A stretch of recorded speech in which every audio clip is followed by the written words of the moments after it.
What do you think Freud would say about Liza? Wow. Freud would say, see, I told you.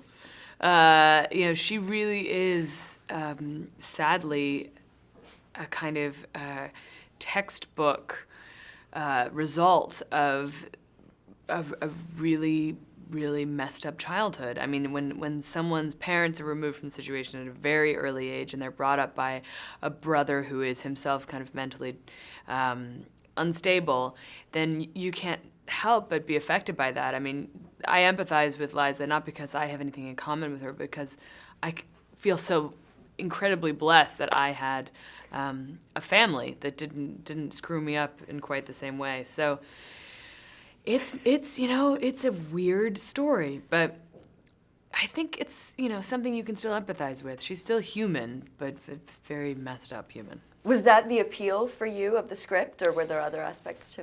There were other aspects, but I was definitely attracted to playing someone who had this fractured sense of self. I mean, she doesn't know who she is. You don't really know if she's telling the truth about who she is at any moment, because we've seen how easily she can lie. And then we're not sure if she is just as manipulative and evil as her brother, or if she is kind of the good one and is seeking redemption. She says she is, but you're not quite sure if you can trust her. So I was attracted to that kind of slippery nature of her character. Do you think she's capable of loving Jay? I think she is. I think she is not capable of loving anyone more than her brother at this point, but there is hope for her. I think, she thinks she can love Jay, but her experience is loving the people who will take care of her. And Jay has provided this escape for her.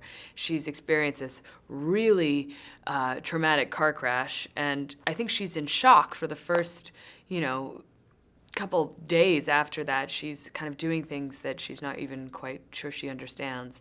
And again, I think we can all imagine ourselves in that situation and empathize a little bit. But I think she could love Jay. I mean, the optimist in me wants to believe that. The romantic in me does. I cannot stop smiling when I think about your movie, and there's really nothing very funny about it, but I don't know what it is.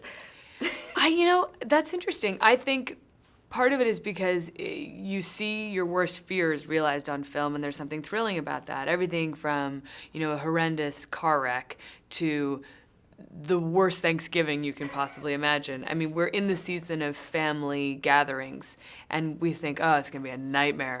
It's going to be a bloodbath when you think of, getting together with your Republican cousins. But then it's never going to be as bad as this. So there's something thrilling about saying, like, Christmas dinner might be tough, but we probably won't be held at gunpoint. So maybe that's why it makes you smile.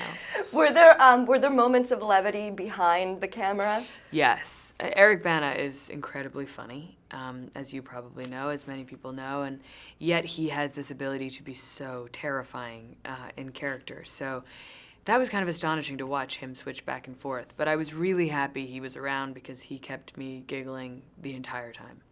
So if you're going to do incest, do it with Bana. Oh, yeah. He's your go-to incest man. Yeah, go to Bana. There really aren't enough Thanksgiving movies, I think.